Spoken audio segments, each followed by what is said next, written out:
Our lives are laid out on a road of bumps, turns, struggles, and more. How do we respond? How do we endure adversity for learning and growth?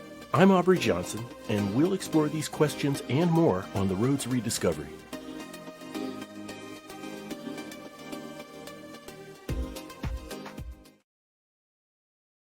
Hello, everyone, and welcome to another episode of the Road to Rediscovery. I'm your host, Aubrey Johnson. The Road to Rediscovery is about reflecting on life lessons to learn and grow from them, and of course, pay it forward and uplift others who are struggling through dark times. Now, I have some good news to share with you. The Road to Rediscovery Stand Store is now officially open. That's right, inspired by this podcast and the insights from our many amazing guests, we have all sorts of resources targeting your personal growth, from free e-guides to ebooks to the full-blown Rediscovery Roadmap digital course. Get on the road to overcoming your adversities and realizing your true potential by visiting us at stan.store/road to rediscovery. That's stan.store/road, the number 2, rediscovery. And as always, we are so very grateful for your listenership.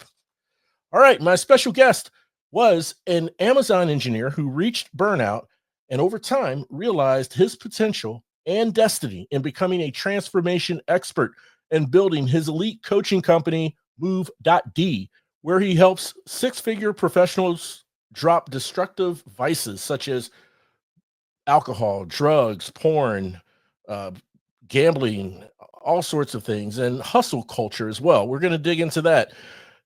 He helps them build consistent habits and reconnect with their faith. Ladies and gentlemen, let's welcome Mr. Jack Landry to the show. Jack, welcome to the show. It's so great to have you here. Aubrey, thanks so much. I'm super excited to be here, and I just appreciate you creating this space and on the road to rediscovery and bringing on people who can share a message that's going to hopefully be a light and an encouragement for other people. So I'm hopefully hoping to do the same today. Well, thank you so much, Jack. We reciprocate. We're very excited to have you here. We are just salivating at the potential insights and knowledge that you will share and impart with us, some from your own personal journey and some from just experiences in working with some of your clients. So, Jack, if we can start by just sharing with the listeners for their benefit, what was the source of your inspiration behind becoming a transformation coach and starting Move.D? Sure.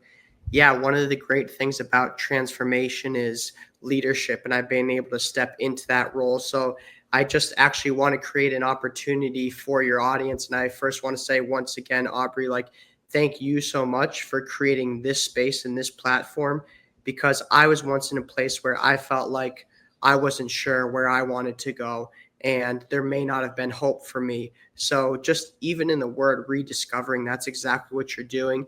And because of that, the first thing I'm going to do is I'm going to go drop you a 5-star review after this episode on Apple Podcasts. So I want to encourage your audience to do the same, especially if they get some value. I'm going to do that as soon as we finish up. And yeah, back to the question of kind of how I got into the transformational coaching. And it was really because I had experienced my own transformation. I realized what my life looked like was only going to be a reflection of the work I had done within myself. So I really started that journey when I got out of college, and it was a 3 to 5 year road until I stepped into the position of coaching. And I'm happy to go into the details of wherever you're interested there. Gotcha. Well, yeah, basically beyond college or after college, right? Um, I think the listeners are really interested in um, maybe a little bit of your time with Amazon and what caused the burnout, right? Mhm. And whether or not that burnout was part of the spark or the inspiration for becoming a transformational coach. Yeah. Yeah, I think for so many of us, we get so invested in our career because some of the time we have a passion for it.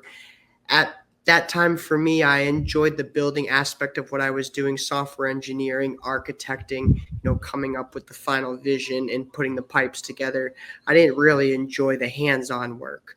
I always knew there was something more because I wasn't on fire for the work I did.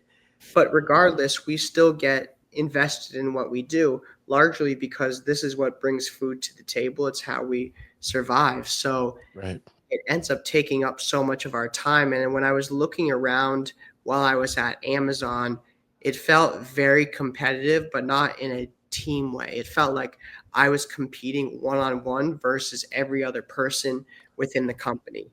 And what that did is it created a lot of comparison within myself, Mhm. where my reflection was always external.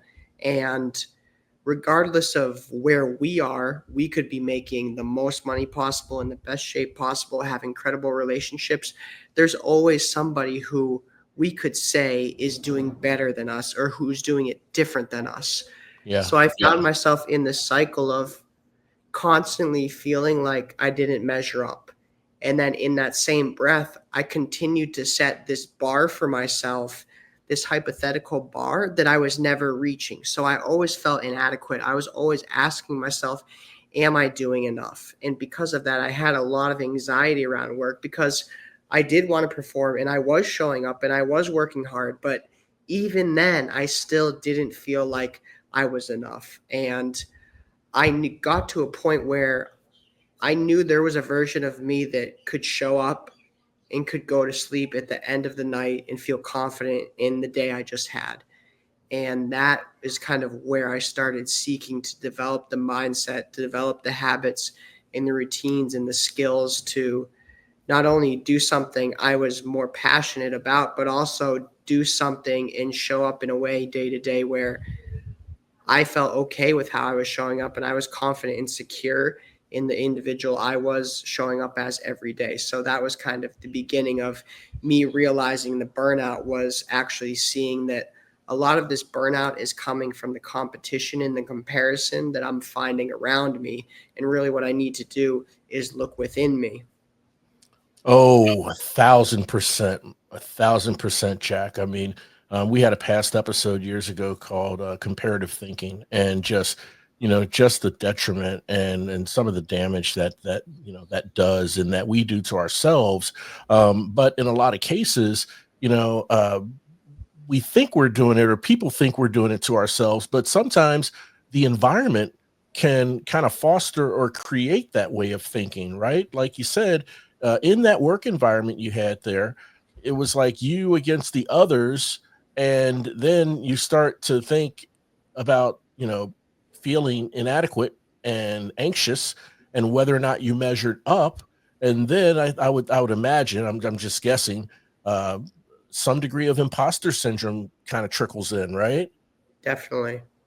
Wow. Yeah, that's amazing. But one thing that you mentioned there, Jack, that kind of sparked an interest, in me, that I found fascinating, that you mentioned is, and I'm paraphrasing here, but it seemed like you were teetering right on that edge where you were having these feelings of inadequacy, not quite measuring up, or feeling you didn't measure up, but at the same time, you knew you were capable.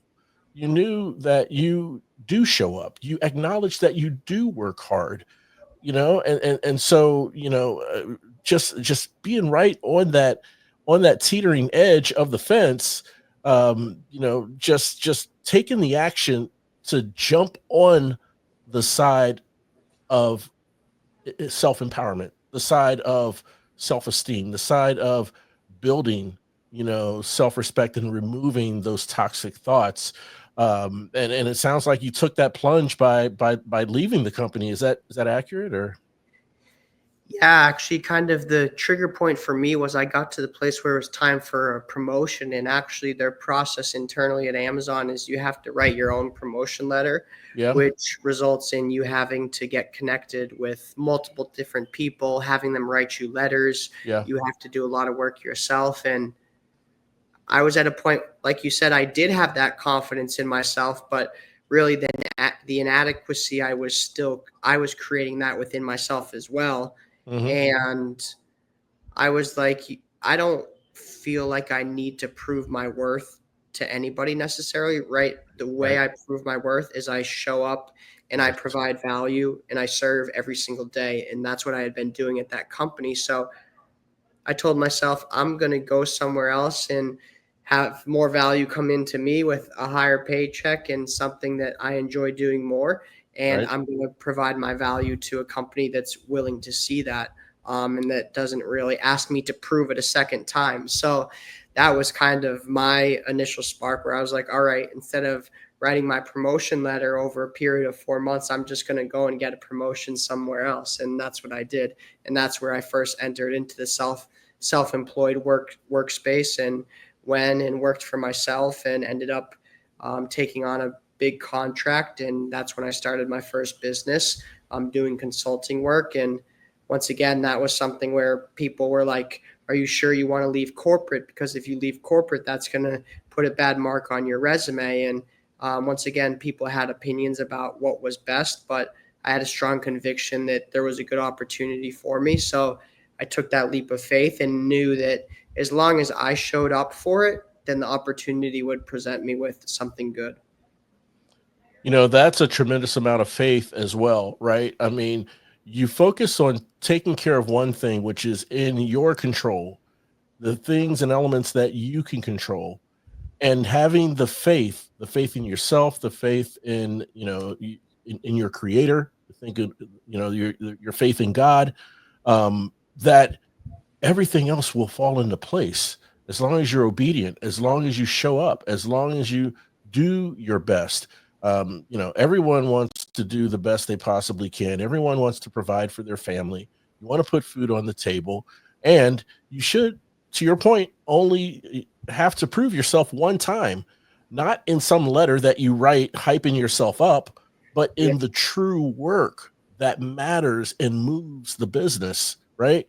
So I love your thought pattern when it came to just rationalizing that out at the time a promotion opportunity came up at Amazon.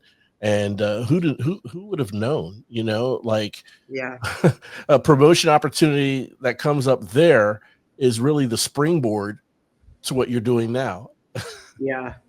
Yeah, I would have never expected it to be that way, but that Yeah. was kind of my opportunity where I felt a little bit fed up and I Hmm. just kind of felt like a number in the system. Yeah. Um, and I knew that wherever I went, whatever I decided to do, the same effort and intention that I was bringing to each day there was going to be brought to something else. So that's why I had the faith that I could make whatever it was work.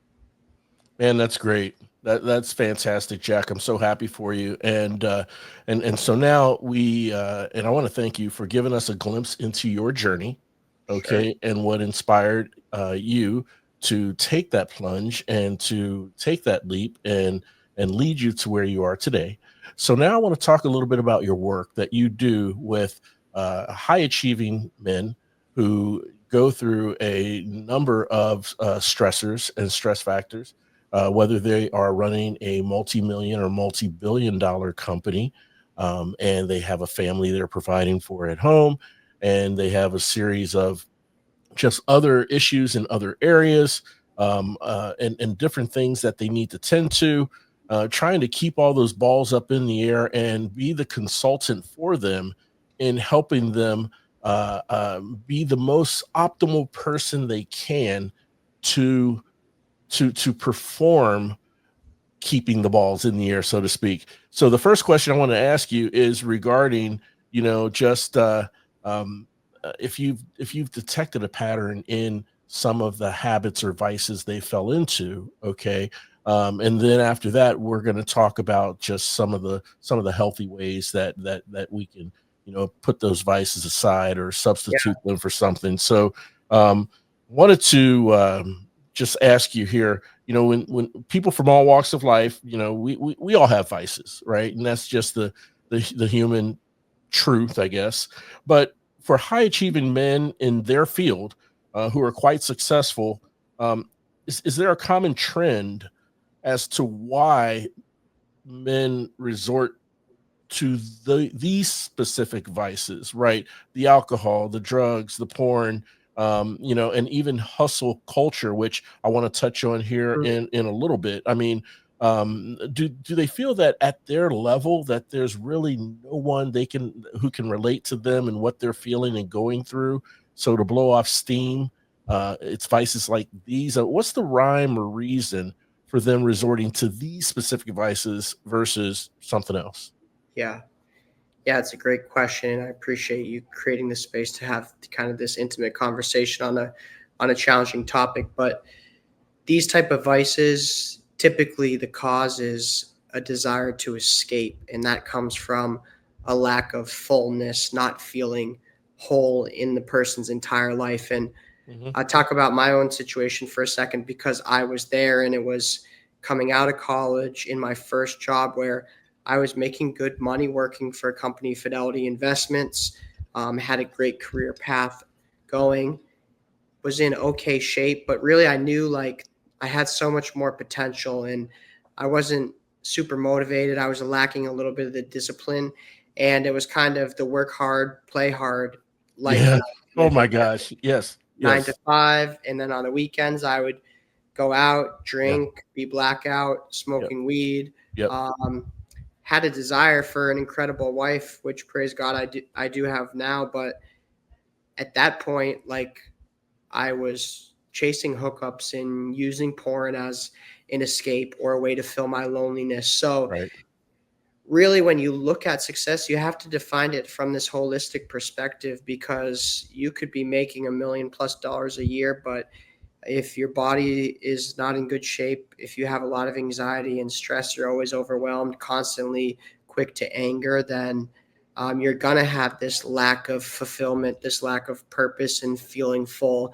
And that's where we typically look to fill that emptiness with something else. But it ends up only being a temporary solution. It's like a band aid fix. And every time you rip that band aid off, every time you get off the drug or off the alcohol, it's even more pain. So, yeah, really what it ends up being is just what the person has done to find success in one area has kept them from finding success in the other areas. And success is all relative to the individual. It doesn't mean you need to be spending time and have like what a lot of people will call balance, right? I don't really believe in balance. What I like to talk about is harmony, because, for you, Aubrey, your time spent may look like 60 or 70% of your time spent on work, and the other 30 distributed across your personal health, your family, your lifestyle, actually just enjoying and living life.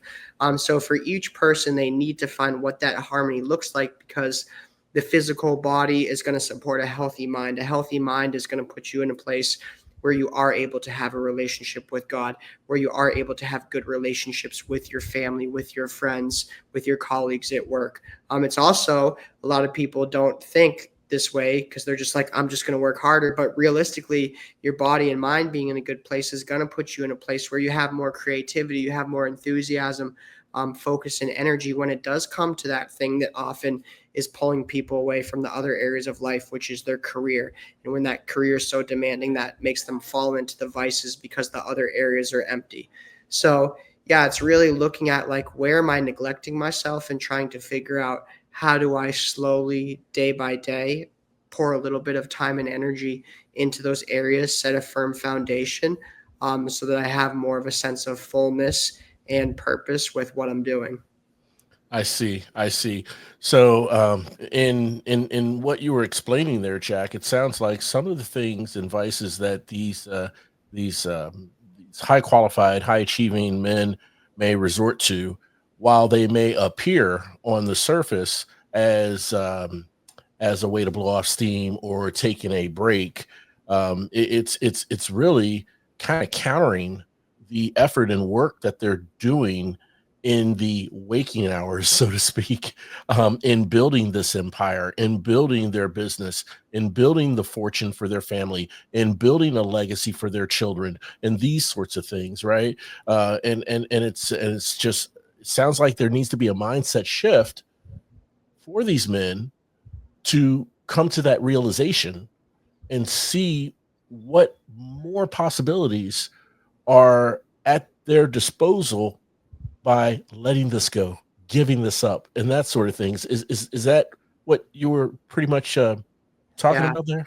Yeah, that's spot on, Aubrey. And it's not only that it needs to be let go of, but there also has to be something positive that comes in to fill that gap when you do let go of the vice. And really, what it is typically these men, they're just lacking systems. And most of them are probably pretty familiar with what I like to call a well oiled machine, which is some Yeah, type of system that's operating smoothly. And a lot of the times you do see those in different areas of your business. There's multiple working at one time. right. And so it's trying to replicate that same process of systematizing and automating a way for you to take care of your body, mind, your spirit, and your relationships. So yeah, that extraction, like you talked about, is completely necessary. And then there's also that addition that sounds like we're going to talk about here in a moment. Absolutely. In fact, that's a great segue to get to that section.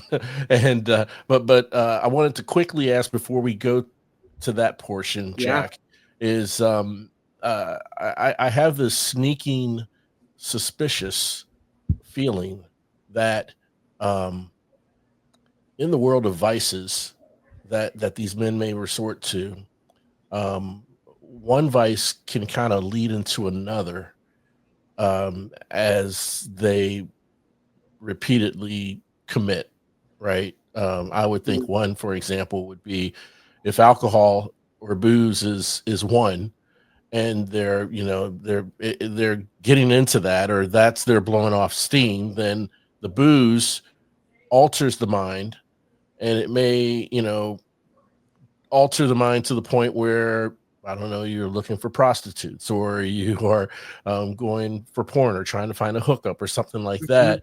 And so, the vices become, they almost work against you. They stack up and work against you when you're exercising one, and it trickles into the other because of the altered mindset.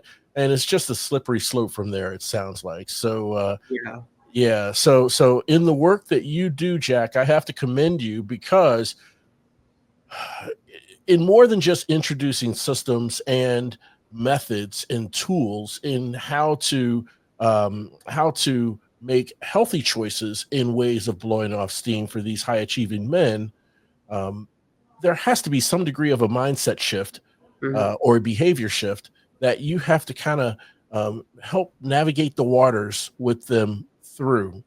And so um, we all need some way or some distraction to decompress. We all work hard. We want to provide for our families.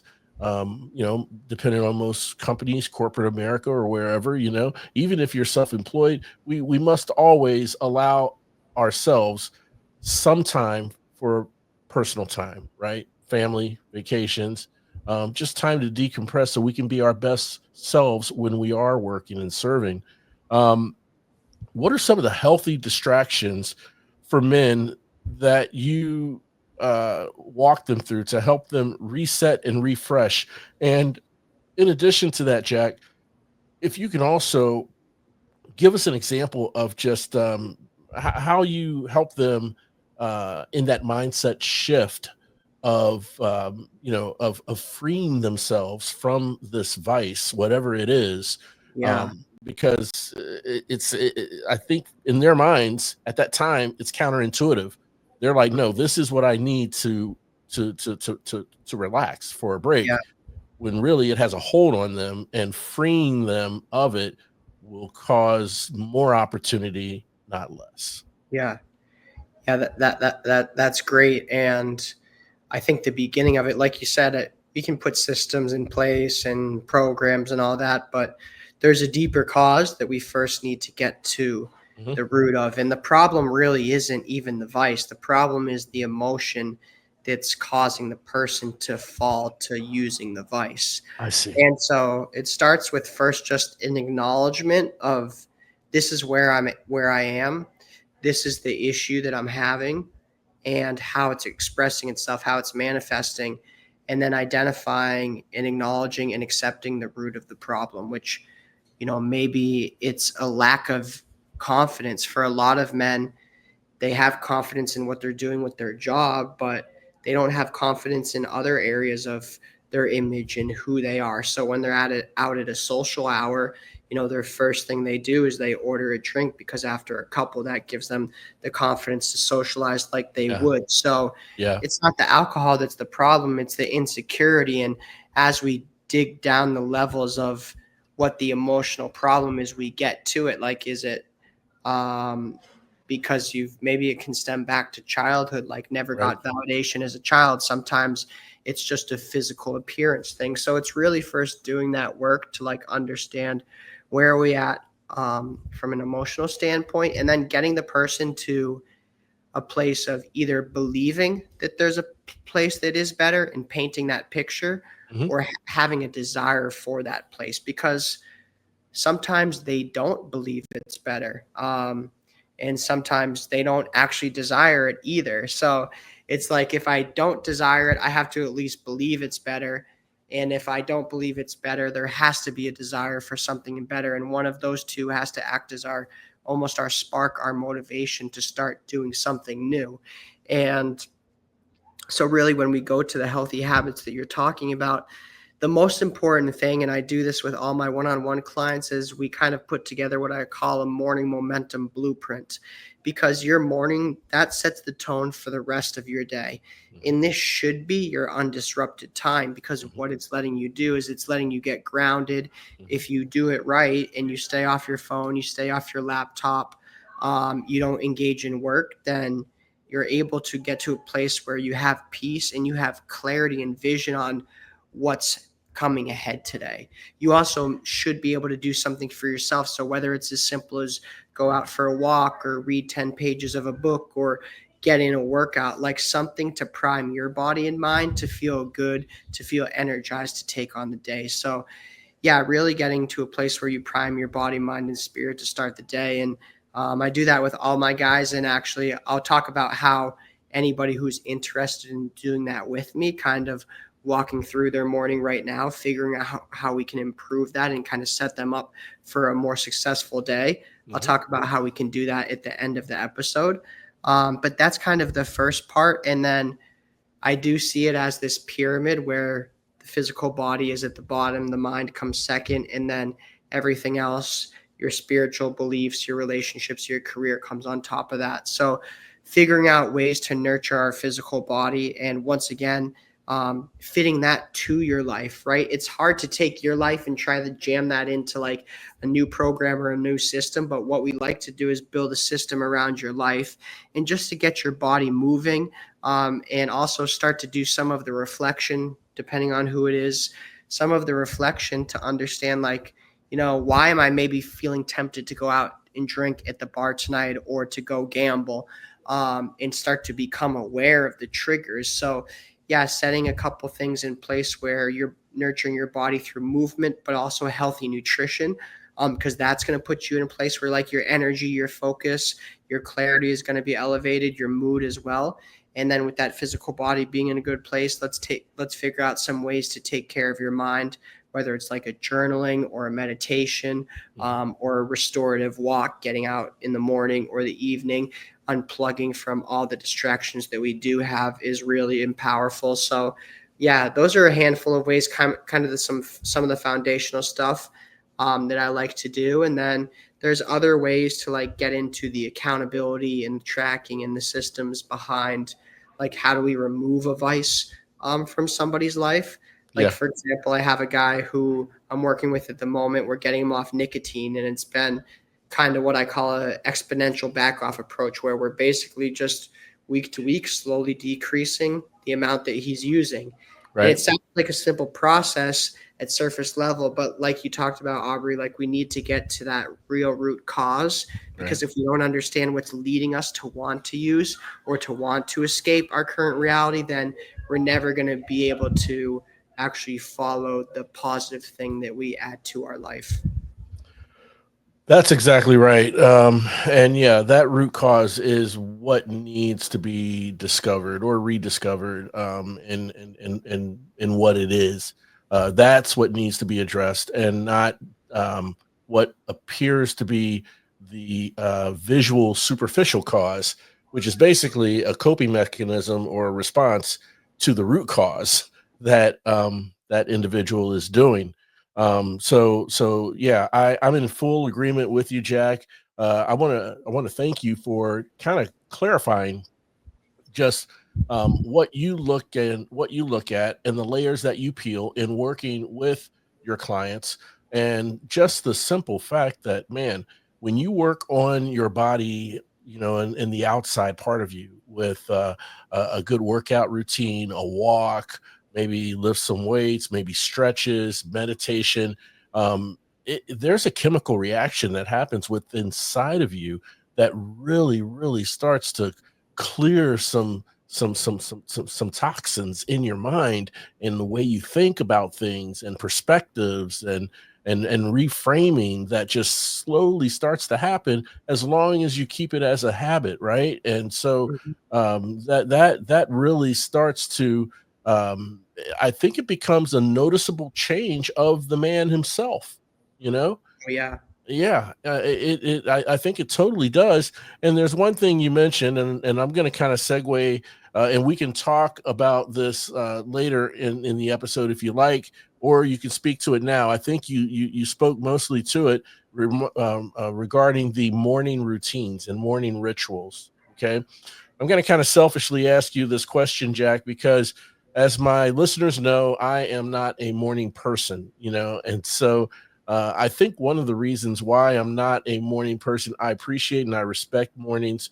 To me, they're very sobering. To me, they're very much an opportunity to just get a jump on life, when you hop out of bed. However, like you said, um, eh, that day is impacted from the quality of sleep and the amount of sleep you've had from the night before.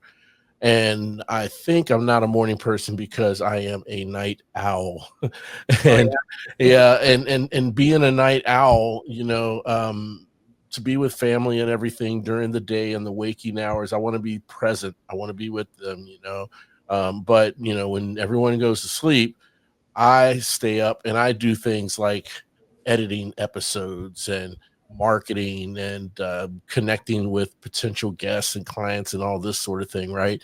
So, and I'm not implying anything about me being a six-figure high achieving man, but a lot of those men have established their businesses and their profession and the level that in which they hold from two things: hustle culture and a lot of burning the candles late at night, right? So if we're talking about a very successful CIO of a tech company, let's say, this person has risen to the top from hard grinding, hustling every day, humble beginnings, just to, I mean, worked on a help desk and Uh, built motherboards on the side or whatever, yeah.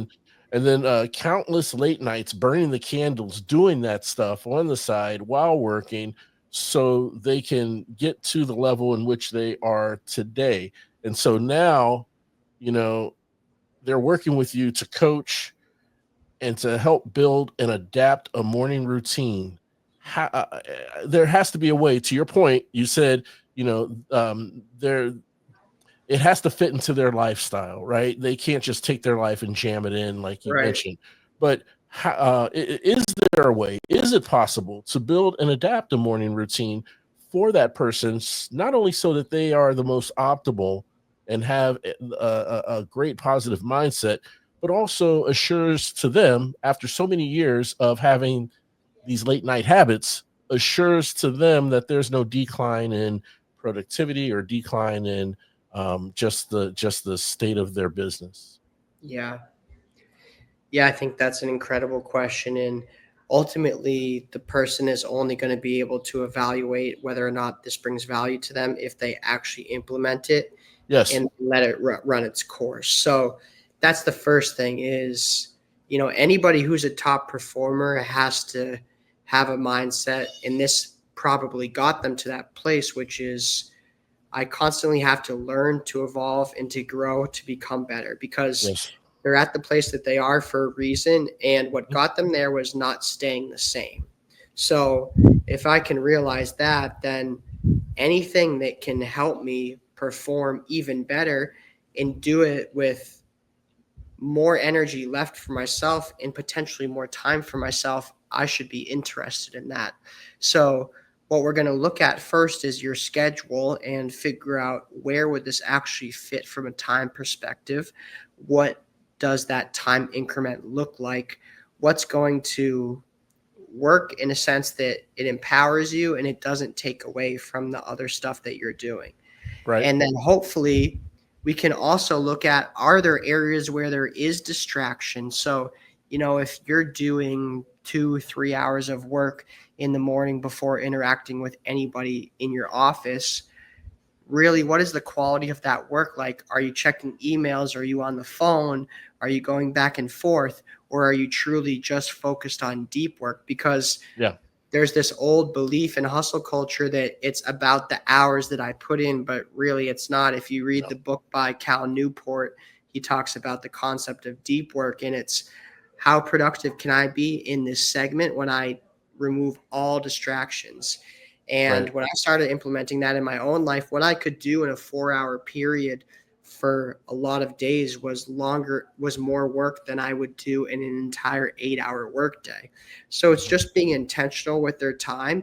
And then for somebody who's really not taking the time to slow down in the morning or even the evening, they're going to start their day with chaos and disruption. It's impossible to not. The first thing in their mind when they wake up and get out of bed is like, what do I have to do? Right. And there's nothing healthy about that. All that does is it puts you in a place where you're more reactive than you are responsive. Somebody who's in control, who's a mature leader, they should have the ability to take a step back and respond to everything that's coming to them rather than being reactive. And part of that is actually putting yourself in the position to be responsive. If you say something, Aubrey, and I immediately respond, that's me being reactive. If I take even 10 seconds, I have the ability to be more responsive. And that's the exact opportunity we do get if we put in something small in the morning. So, yeah, it's understanding the value that it could bring and then giving it the chance by actually implementing it and following through and then seeing the value that it brings, and also understanding that the beginning stage is probably not going to be the end stage, right? This is something just like in your business, we want to iterate on it. So we may get only 85% of the puzzle that works for you. But that feedback loop in the beginning is going to give us exactly what we need to come up with something that's smooth and flows easily for you.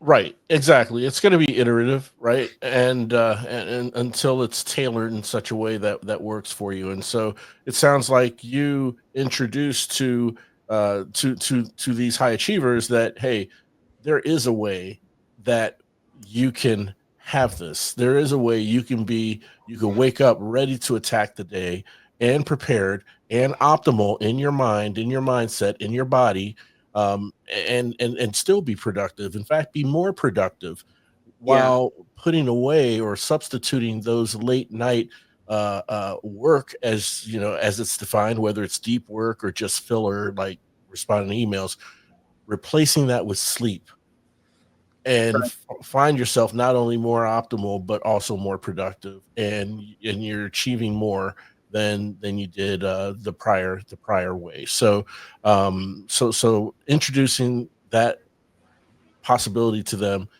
should pique their interest, and I imagine that it would.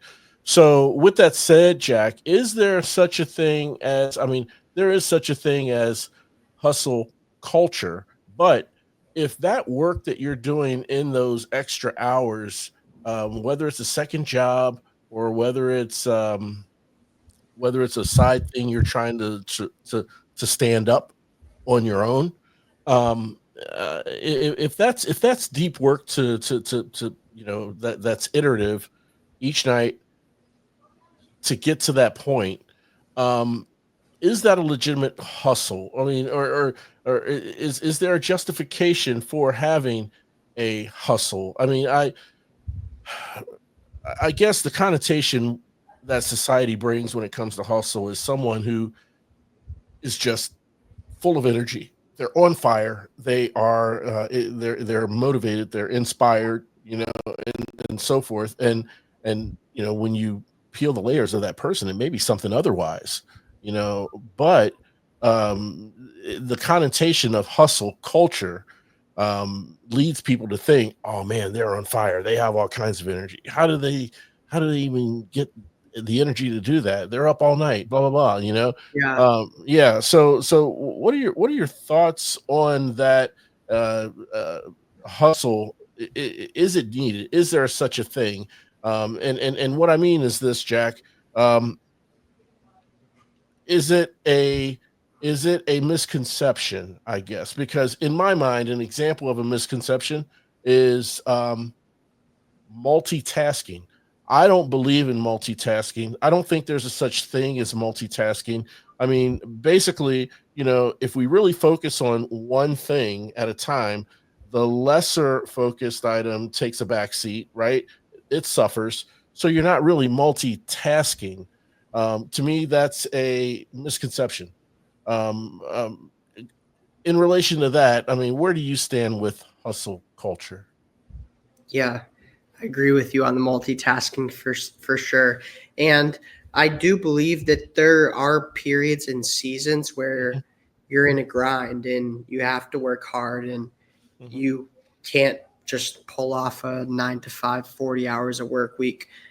I went through that period before Amazon. I was working my full time job. I was taking two graduate courses at a time, was applying for new jobs at the same time. mhm. I also figured out time to spend in the morning though on myself.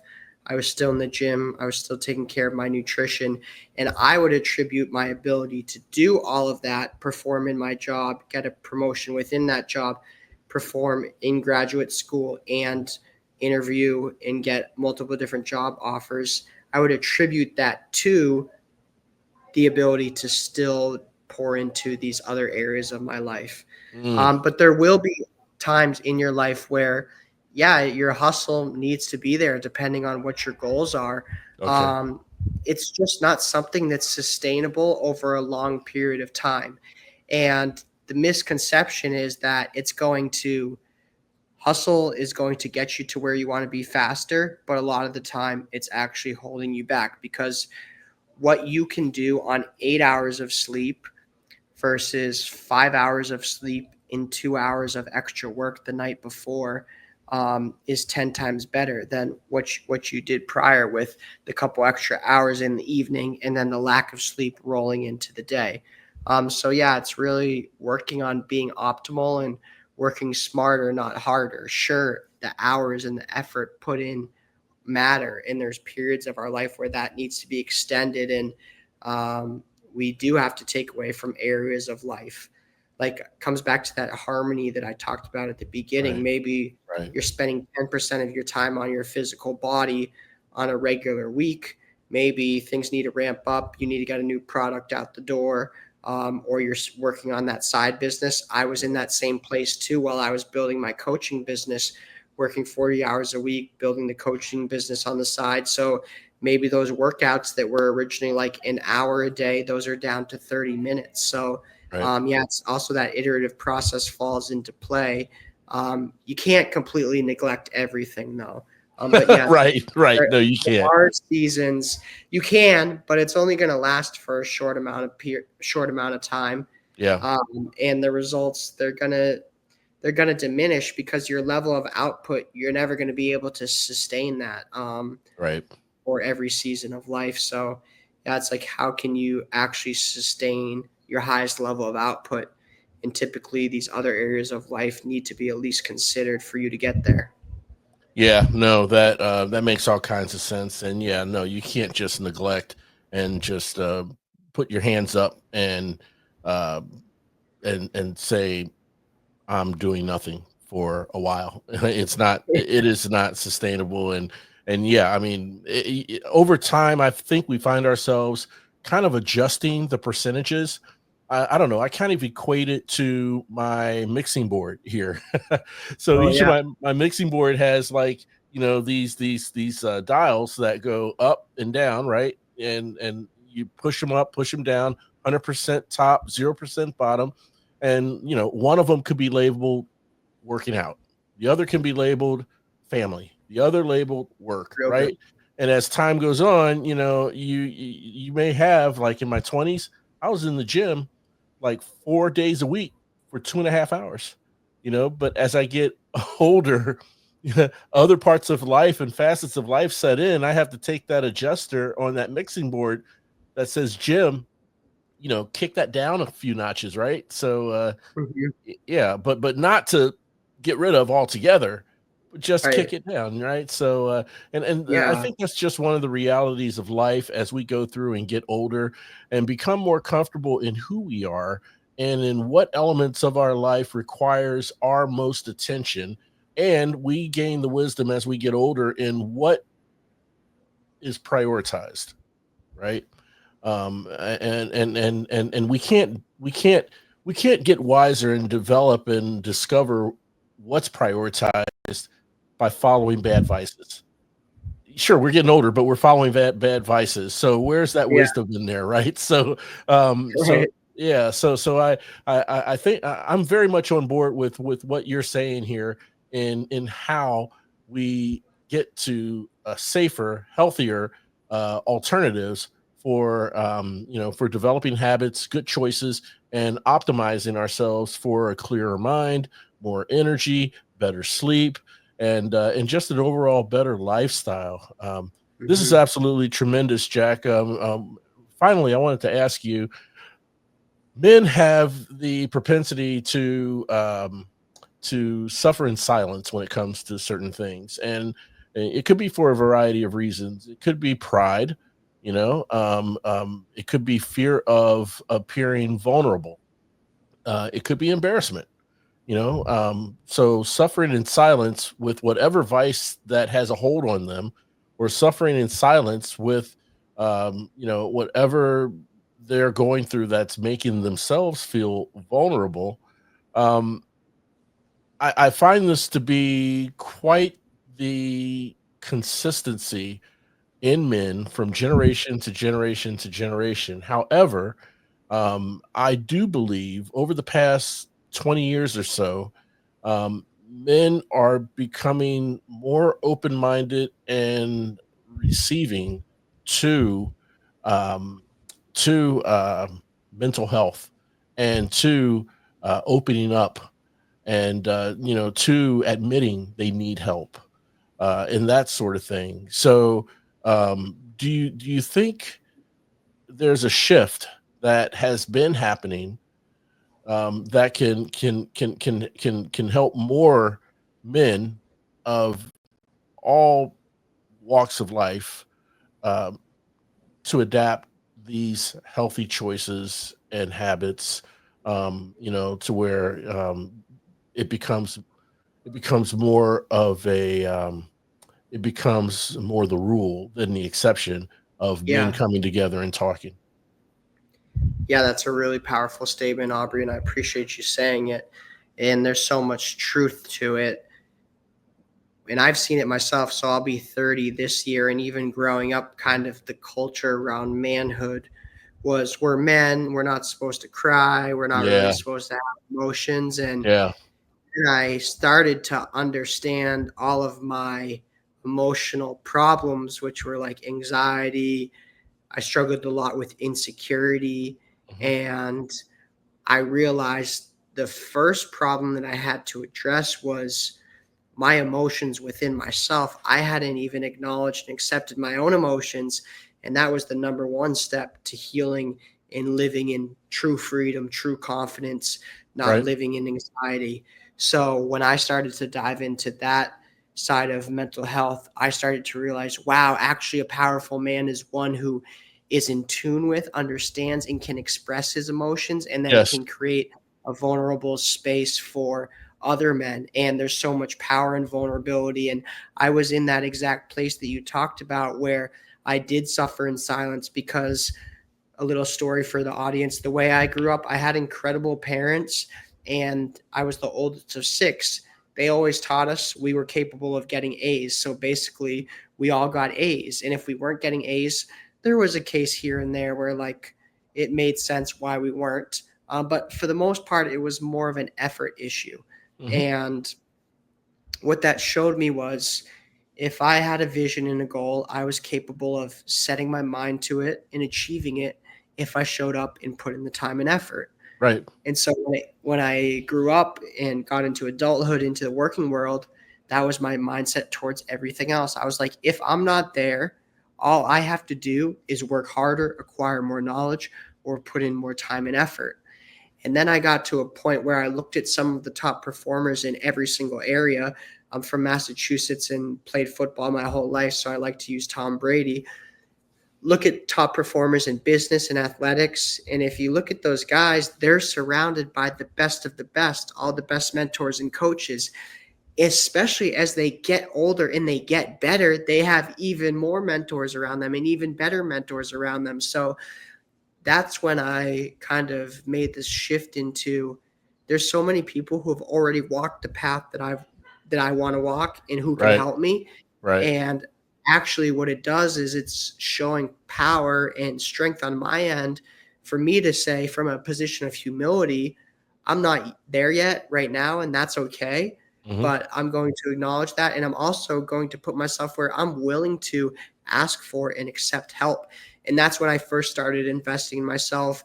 I've had probably two fitness health coaches, multiple business coaches, and yeah, I just realized that there's people who want to help me, but also there's a guy who came from a very similar situation to me and has done exactly what I want to do.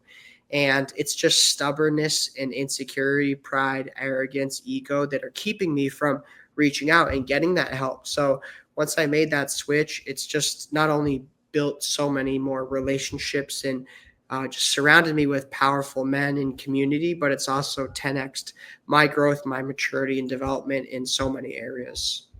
Oh, for sure. And it increased your power as well. It really has. And it's freeing to get that monkey off your back of Oh, yeah. arrogance and ego, right? To practice humility and to surround yourself with that expertise. One thing I have always been told, success does not happen on an island. Okay. No one person is successful because of themselves. It's all the Sure. people in the path of their journey that they've encountered, and it's that elite group of individuals, and mentors that you mentioned, that makes it possible, that makes it happen. So uh, you know uh, anyone you name, Michael Jordan, Tom Brady, Hank Aaron. I mean, any of them. And that's the truth. That's the truth.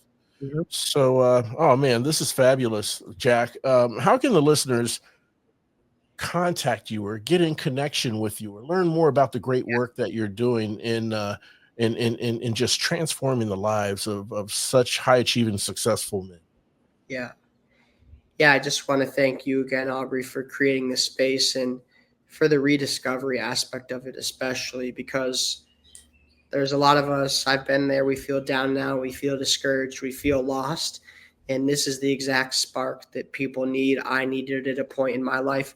I still need a little bit of that reinvigoration, that re-belief when I'm going through my own valley. So I thank you for that. And I appreciate you leading and always providing so much value. And I want to kind of do the same for your audience. So what I want to do, actually, let me do two things. Is the first thing I want to do is let me talk about who it's probably best for so that they understand. And yeah, it's that guy who feels like he's doing pretty well. Life on paper looks good, but he knows every night he goes home like there's so much more. And he has such a desire for a more fulfilled life, a more purposeful life. And maybe it's just lack of motivation or discipline that's holding him back, or just lack of clarity on the next steps, maybe feeling disconnected with God or himself. Then this is the type of guy who it's probably best for, because that's where I was. And the first thing I want to do is what we talked about earlier, which is my morning momentum blueprint. So anybody who's really struggling with getting through the day and doing the other things that are important, taking care of their body, taking care of their mind. If you're always feeling stressed and anxious, feeling like you're never getting everything done, then this is probably something that could be massively impactful for you to align your body, mind, and spirit, for you to start the day where, okay, I'm in control. I'm not going to be reactive through my day. I'm going to be purposeful and intentional. And we're going to start your day that way. So if you want to do that, I'll show you how you can get connected with me. We'll build out a morning momentum blueprint for you completely free. And then something else I typically usually only do with my one-on-one elite clients, but I want to open it up for your audience, is I do what's called a move different strategy session. And really what we're doing there is we're looking at where you are right now in your life, and then we're looking at where would you like to be in 6 months, physically, mentally, within your career, in your relationships. Where exactly do you want to be? What obstacles are there? So maybe there's some vices. Maybe it's all your time and energy is just being spent on your work, and you haven't figured out how to spend time on the other things. Whatever it is, we look at the obstacles that are holding you back, and then we come up with a step-by-step exact game plan to get you moving in that direction of accomplishing those goals within 6 months, with clear KPIs, clear systems that you can follow, and also measure your success and your growth. So if you want to do that, both the morning momentum blueprint and the move different strategy session, the best place to get connected with me is definitely on Instagram. You can find me Jack P. Landry on Instagram, and probably you can just search Jack Landry. You'll find me. I have just over 70,000 followers. So message me the word on why don't we do Rediscovery. So if you want to do the morning momentum blueprint in the strategy session, message me Rediscovery. So I know you're coming from Aubrey's show. That would be awesome. And we'll do both of those together. Once again, it's Jack P. Landry on Instagram. So thank you so much for the opportunity, Aubrey. Absolutely. Absolutely. And we will do exactly just that. We'll have the instructions on how you can connect with Jack on Instagram, Jack P. Landry on Instagram, and the instructions of just the DM word, Yep. rediscovery. Okay. Use Perfect. that word, and that will connect you with Jack for the morning momentum and for the other reinvigorating methods and tools and practices that he will walk you through. We'll make sure all that information is on the episode show notes so that you can follow those instructions while listening to this wonderful, insightful conversation. Jack Landry, I want to thank you so much for coming on the show. You are a force in the universe for good. I want to ask, hopefully, we can stay in touch and bring you on the show in the near future with any updates. Oh, yeah. Would be lovely. Yeah. Thank you again so much, Aubrey, and for paving the way and creating this spark and this encouragement for people. It's something I've needed. I still always need it, and I appreciate you. Absolutely. Thank you, Jack. And I want to thank all of you for tuning in and listening. And look, you may feel like this at times, but in our daily struggles and adversities, we're never alone. And hope is always just around the corner. I humbly ask that you please share this show with someone you know, someone you love who needs motivation, inspiration, and support. And when it all comes down to it, we're just all roadies on this journey of life.